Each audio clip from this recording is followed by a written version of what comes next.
Hello, thank you for joining us on this episode of Sports Bets for Free. My name is Scott Jenkins, your host.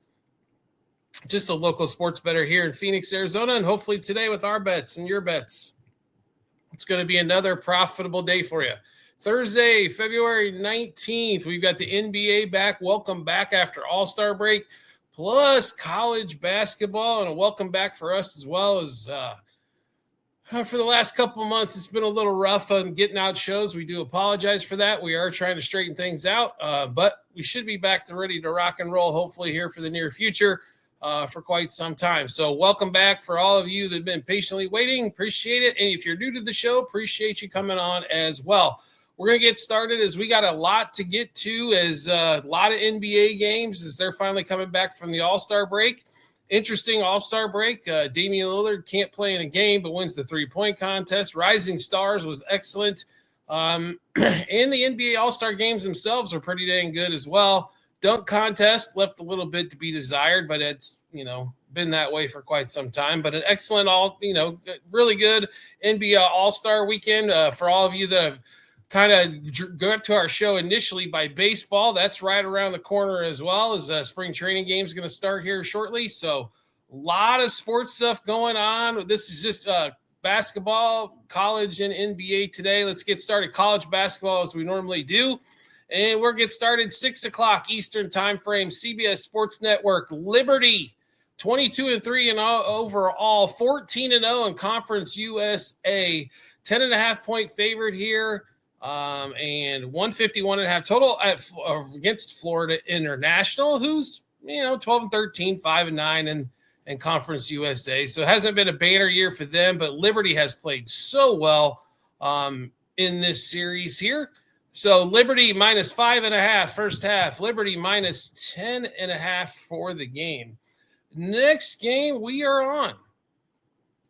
We'll get to the 6:30 Eastern time frame window. Marshall travels to App State. App State's been playing pretty dang well as of late, covering quite a few of the numbers. 4 of the last 5 at least. They're favored by 2.5 here, 144.5. I'm surprised App State wasn't more of a 4.5 point favorite. I think we're getting a little advantage here with the 2.5. We'll gladly take it. Minus 1.5 first half, 2.5 for the game. Next game up, Memphis and South Florida. This is not your Memphis team from like 3 to 5 years ago, right? Memphis 12-13 overall, 7-5 in the American. South Florida 18-8 overall, 10-3 in the American. A little rough covering the number as of late for South Florida, but that's okay. I think they got Memphis's number here. South Florida minus 4.5 first half, 8.5 for the game. Next game up. If you're on the Discord, we've been on this team quite a bit that we're on next here, a bunch. 7 o'clock Eastern time frame window. Bethune Cookman, 13-13 overall, but 10-3 in the SWAC. Alabama State, 9-17, 6-7 the SWAC. Bethune Cookman favored by 5.5 here. I think they have a good chance to probably win this one by 10 or more, is what we think here. Bethune Cookman minus 3 first half. Minus 5.5 for the game. Next game we are on. Let's see here. 7 o'clock Eastern time frame as well. Long Island. Now, they're 18-9 overall, 12-2 in the NEC. But they've struggled against the number as of late. St. Francis hasn't played tremendous at all. They're 6-20, 4-9. But the 9.5, I think, is a monster number for Long Island to cover on the road. So we'll take the points here with the dog and the home team. St. Francis plus 5 in the first half, plus 9.5 for the game. Next game up, Farley Dickinson at Chicago State. Farley in Chicago, 7 o'clock Eastern time frame. Jones Convention Center. So Chicago State 4-10, 6-21 overall. Farley Dickinson 500 in the NEC. On this one here, they're 10-17 overall. Farley Dickinson favored by 1.5 here. We're going to take the 1.5 out of play. Just take the money line here. Money line first half and money line for the game for Farley Dickinson in this one. Next game up, 7 o'clock Eastern time frame. This game over on ESPN Plus. NJIT, pronounce it if you can, in Albany here. Albany on the road, 9-17 overall, 5-6 in the American East. NJIT has been one of the better teams in the American East all season. They're a 3.5-point favorite here, 143.5 total. Once again, going after a side here. The line has moved from 2.5 to 3.5. We got it at 2.5 probably a couple hours ago, but we do like NJIT here, -1.5 in the first half and 2.5 for the game. Another one we've been following quite a bit on the Discord, if you're part of it, is going to be the next team that we're on, 7 o'clock Eastern time frame, ESPN Plus. Austin P, 19-6 overall, 13-1 in the Atlantic Sun. North Florida on the opposite end of that trend, as they're 6-21 overall and 4-10 in the Atlantic Sun. Austin P on the road, laying 10.5 here. I don't think it's near enough. I think Austin P has a good chance to win this one by possibly 20 or so in this one. So give us Austin P here, -5.5 in the first half, -10.5 for the game. Next game we're watching and we're playing is going to be at 8 o'clock Eastern time frame on ESPN Plus. 20-8 UT Martin on the road, 12-5 in the conference play, going against Little Rock in Little Rock. UT Martin, 2.5-point favorite here. Surprised it wasn't 5.5, to be really honest. So UT Martin -1.5 first half, and then 2.5 for the game. Next game we're on, Utah Valley at 8 o'clock Eastern time frame. Also, this game played in Utah. ESPN Plus for this game too. Cal Baptist on the road. They've got a better conference record. They're 9-4 versus 8-4 Utah Valley. I think Utah Valley's probably going to win this game, but I think it boils down to last possession. So this line at 7.5, I'm like, okay, just forcing us to take the dog here with those 7.5 points. Like I said, I think it boils down to the last possession or two. Cal Baptist +4 in the first half, +7.5 for the game. Next game we're on is going to be Lindenwood, Tennessee State, 8:30 Eastern time, ESPN Plus. Lindenwood, 10-6 in conference play, 16-11 overall. Tennessee State's been solid, 17-9, 11-6, or 5 in the conference play. I was back and forth in this game a little bit. Lindenwood's been covering the number pretty well here over the last 5 games. So we're going to take Lindenwood and take the points here. Safest play of the bunch in this one here, +2 in the first half, +3.5 for the game. Another team that's been hot here against the number, at least, has been Tulane at 9 o'clock Eastern time frame. They're coming in at 15-10. They're going to Denton, Texas to play North Texas here. They're 6-6 in the American. North Texas 6-7 in the American, 15-11 overall. Two teams that are pretty evenly split, I think. I just think the 6.5 points is way too much here. I think it's a 1-2 possession game. Tulane +3.5 first half, +6.5 for the game. Next game we are on, Montana, Idaho State. So let's just be honest here. This is a fade against Idaho State. They haven't really played that well. They're 3-11 in the Big Sky. Montana, on the other hand, 8-5 in the Big Sky. Montana on the road. They're favored by 1.5 here. We're going to take the 1.5 out of play. We just need money line wins here. Money line first half for Montana, and also money line for the game. All right, that'll wrap up college basketball for us here on the 19th. Now we head over to the NBA as we've got a monster slate going on there as well. Everybody should hopefully be rested. First game up, 7 o'clock Eastern time frame. Rockets, Hornets. Hornets, one of the hottest teams in the league. They're up to 26-29. Rockets 33-20. So the big news here, I guess LaMelo Ball was in a car accident on Wednesday the 18th, supposedly not injured. And this game in Charlotte, like I said, 11 out of their last 12, I believe they've won here. Line's 2.5.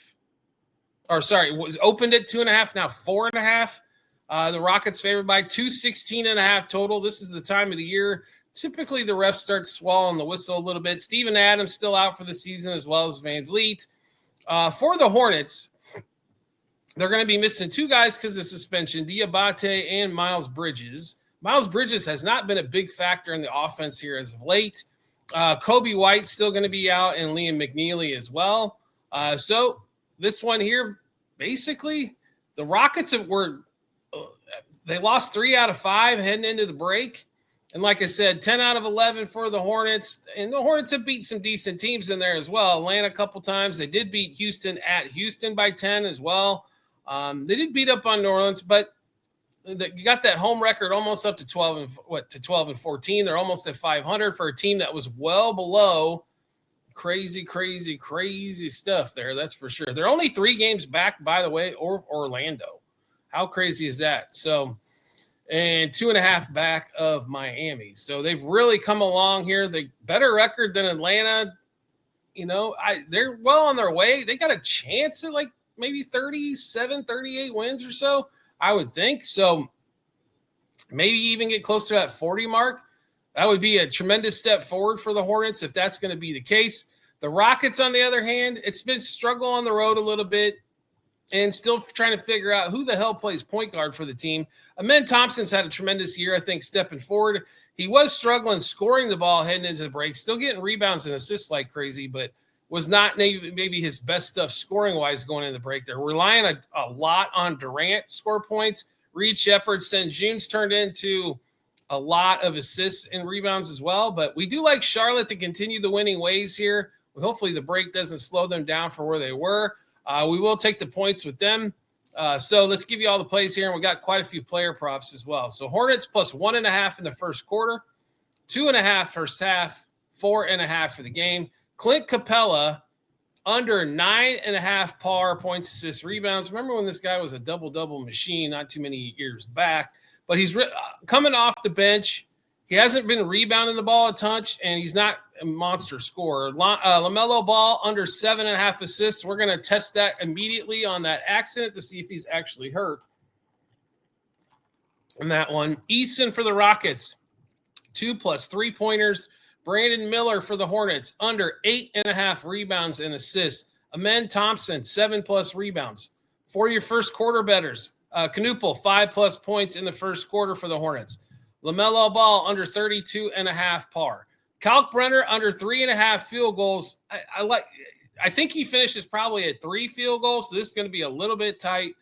He's going to get a little bit more playing time with no Bridges or Diabate in this one, but should still finish under 3.5 field goals. Knuppel under 6.5 field goals. Eason under 1.5 steals. In a game that's not expected to be monster scoring anyway, because we're at like 216, it's going to be, I think, so don't expect monster numbers probably from anybody in this particular game. So you're looking probably at the unders. I don't know if they're going to get to 220. To be really honest, I'd probably lean a lot of Rockets games on the road, especially tend to go under. 7 o'clock Eastern time frame. Nets and the Cavs. Cavs coming in as a 16.5-point favorite. Just a monster number there. Total was 229.5. A lot of books already at 230.5 in this game for the total. This is one of the games that can go over, I think. Like I said, this time of year, typically the unders are kind of getting searched out a little bit, but, the Nets don't score a ton, especially on the road. Nets 15-38 overall, 7-19 on the road. The Cavs 34-21, 18-11 at home.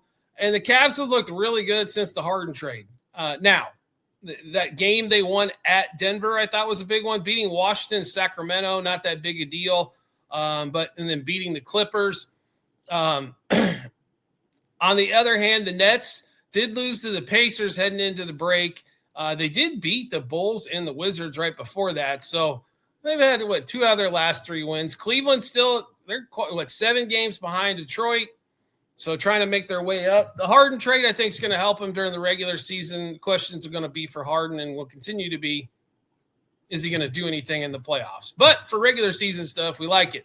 Anyway, this game here, we are going over in this one. Nets Cavs over 58.5 first quarter, 116.5 first half, 229.5 for the game. Clowney for the Nets, under 16.5 points and rebounds. Sam Merrill, we like him a lot in this game, but we're going under on rebounds at 2.5. He rarely gets to 3. Sam Merrill, 3 plus 3s. Ever since Harden shows up, he's getting a lot of wide open looks. Donovan Mitchell, 2+ steals is still plus money on DraftKings. James Harden under 24.5 points and rebounds. I think Harden's really settling into being more of a distributor for the Cavs. We got Evan Mobley back. We got Jarrett Allen's playing. They're pretty much at full strength for the most part here. So expect him to get a lot of assists. I don't know if he's going to score many points. Mitchell, 25+ points. Denham for the Nets, 3+ threes, 12+ points. Back to Sam Merrill again for 12+ points. Tyson for the Cavs, 5+ rebounds. Clowney again under 12.5 points. And James Harden, 8+ assists still available at a decent clip there as well. Next game up, we're going to be heading over to the 76ers. And let's see here. The Hawks. This game played in Philly. Philly, a 1.5-point favorite, 236.5 total. Injury report, pretty simple. Joel Embiid out again, and Paul George out for the suspension till late March. Kuminga out for the Hawks. The Hawks have been better on the road. They're 16-15 on the road, but 26-30 overall. The 76ers 30-24. Overall, they're what are they? 5 games behind Boston. Unbelievably, how many games the Celtics have won. But the no Embiid thing hurts. Paul George really hasn't contributed a buttload this year. Maxi's looked really good when he's been the primary for the 76ers. Tougher game here, I think, because the Hawks just play better on the road. It's one of the weirdest. Normally, you see these teams that almost everybody's better at home, but not necessarily for the Hawks here. We do like the 76ers in this one. We'll take the money. We'll take the 1.5 out of play. Just play money line first quarter, money line first half, money line for the game. VJ Edgecombe, congrats on the MVP for the Rising Stars, but we're going under 6.5 field goals. Quentin Grimes under 1.5 threes. Rishashir for the Hawks under 8.5 points. Dyson Daniels, 12+ rebounds and assists combined. Jack Londale, 8+ points. Walker Alexander for the Hawks, 2+ steals and blocks. He's still excellent defensively. Is taking a ton of threes with the Hawks. Daniels, 6+ rebounds and 22+ par. That's going to be points, assists, rebounds combined. Londale, who we went with earlier for 8+ points, also 12+ points and rebounds. And let's see the matchup of the night, right? Pacers Wizards for the 2 worst teams in the league. Pacers 15-40 overall, and the Wizards 14-39. Now, the Pacers have finally won a couple games here on the road. They're 5-22 on the road, 9-18 for the Wizards. Pacers actually favored by 3.5 in this one, 232.5 total. Pacers open at a 1.5-point favorite. It's moved a couple points. 232.5 has come down a point from where it did open. Injury report wise for the Pacers, game time decision for Potter, McConnell, and Nesmith. And then we've got Obi Toppin still out. I don't know if he's going to play this season. It's been pushed back a couple months. Siakam's out for personal reasons. The Wizards, Trae Young still out. Alex Sarr out. D'Angelo Russell out. And, of course, Anthony Davis out for the season along with Cam Whitmore. Coming into this, the Pacers won 2 in a row heading into the break at Brooklyn and at the Knicks. Wizards, on the other hand, lost 3 straight heading into the break at Brooklyn, Miami at home, and Cleveland on the road. And they got smacked around pretty well in all of those games here. We're just going to play for not much scoring, especially no Siakam on the floor for the Pacers. I think that hurts them offensively here quite a bit. So just give us the under 59.5 first quarter, 118.5 first half, 232.5 for the game. Belial, under 7.5 rebounds and assists. Huff, under 4.5 field goals made, under 20.5 par, points, assists, rebounds, and under 13.5 points. Champagnie, 7+ rebounds. He's been hitting that number at a pretty remarkable clip as well. Next game up, one of the better games of the night, Pistons and the Knicks, prime video, 7:30 Eastern time frame at Madison Square Garden. Pistons best overall record in the league.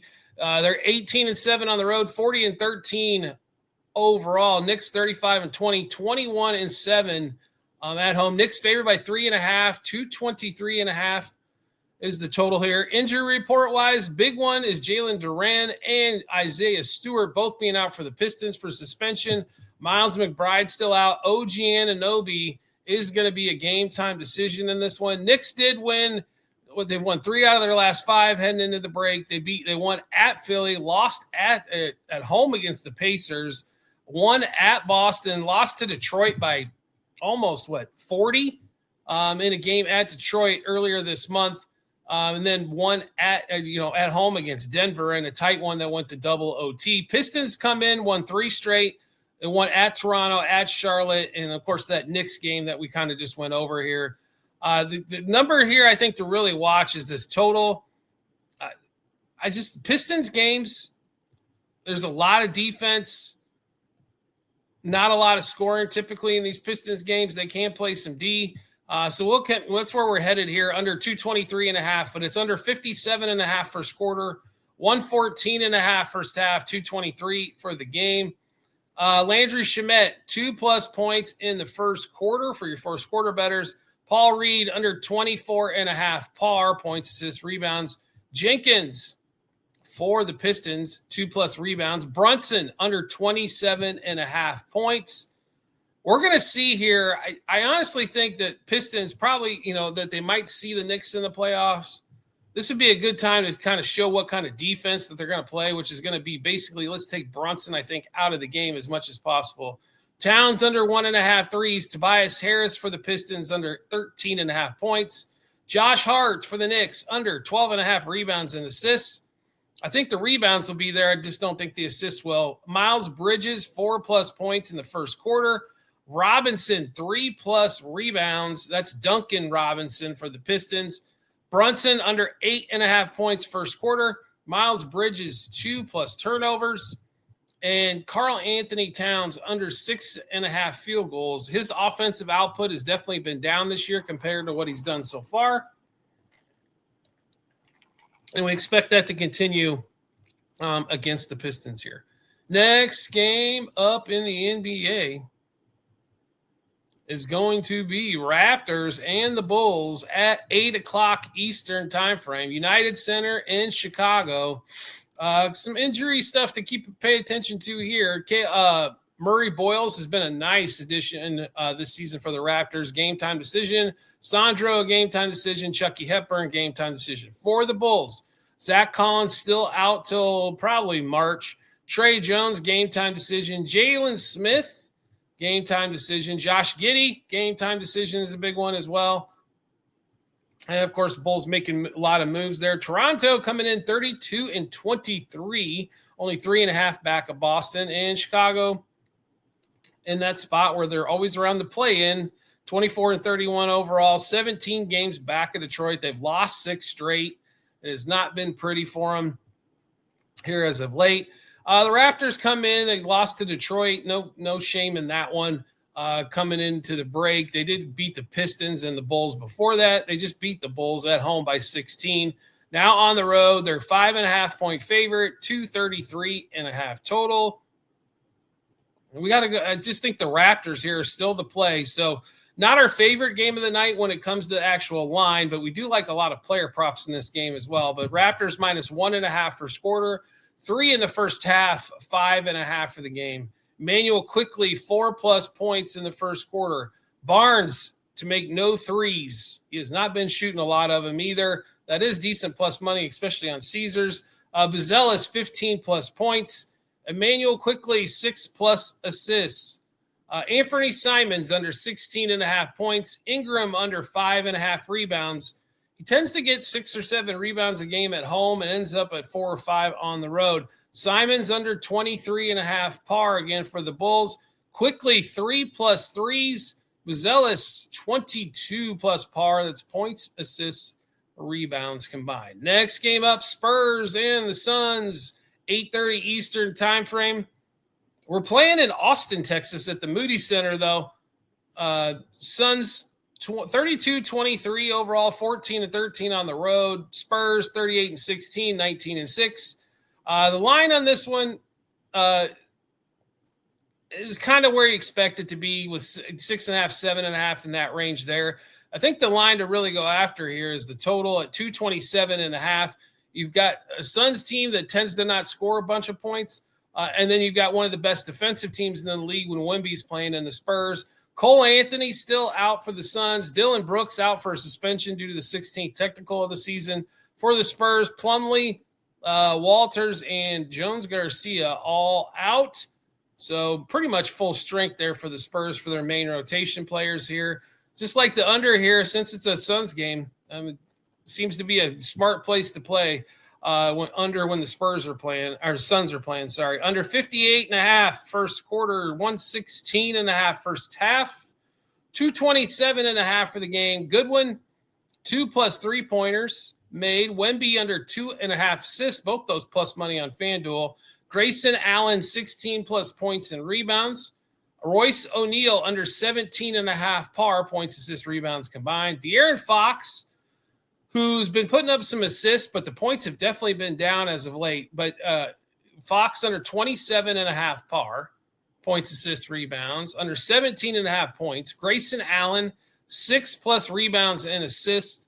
Dylan Harper, 11 plus points. Mark Williams for the Suns, under 11.5 points. Gillespie under 18.5 points and assists. Devin Booker under 5.5 assists. Grayson Allen, 2 plus turnovers. And Harrison Barnes, 7 plus points. All right, next game up in the NBA. Let's get to it here. 10 o'clock Eastern time on Prime Video. Celtics travel to the Warriors. Big news is Steph Curry's still going to be out here. Jimmy Butler's obviously out for the season. Health-wise for the Celtics, just Tatum on the injury report. Porzingis is supposed to be ready to go, but he's listed as game-time decision. Like we said, both Currys are out. Will Richard and LJ Cryer, both game-time decisions as well for the Warriors. Boston favored by 5.5 on the road. That's a big number there. The Warriors are no slouch at home, 18-10, but no Curry. I understand why in this one here. 213.5 total. That's the number we want to attack. I just think the number's a little low there. I think this game gets to maybe 220. I don't expect it to get much above that, but Celtics Warriors over 54.5 the first quarter, 108.5 the first half, 213.5 for the game. Shireman for the Celtics, 8 plus rebounds and assists. Derek White under 2.5 threes. Draymond Green, 3 plus points in the first quarter. Jaylen Brown under 4.5 assists. DeAnthony Melton, 3 plus assists. Derek White, 6 plus assists.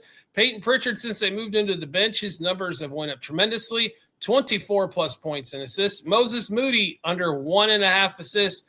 Al Horford, 3 plus points in the first quarter. Peyton Pritchard, 4 plus points in the first quarter. And Spencer under 9.5 rebounds and assists. Next game up. In one of the weirdest matchups of the night, and this is because I just can't figure out what the Magic are going to do. 10 o'clock Eastern time frame.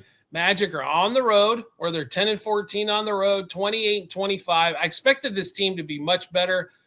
They have just been dealing with injuries. Franz Wagner's is out again. Paulo has not been great as of late. The one that's really been shooting well has been Desmond Bane. Anthony Black's put together some numbers as well.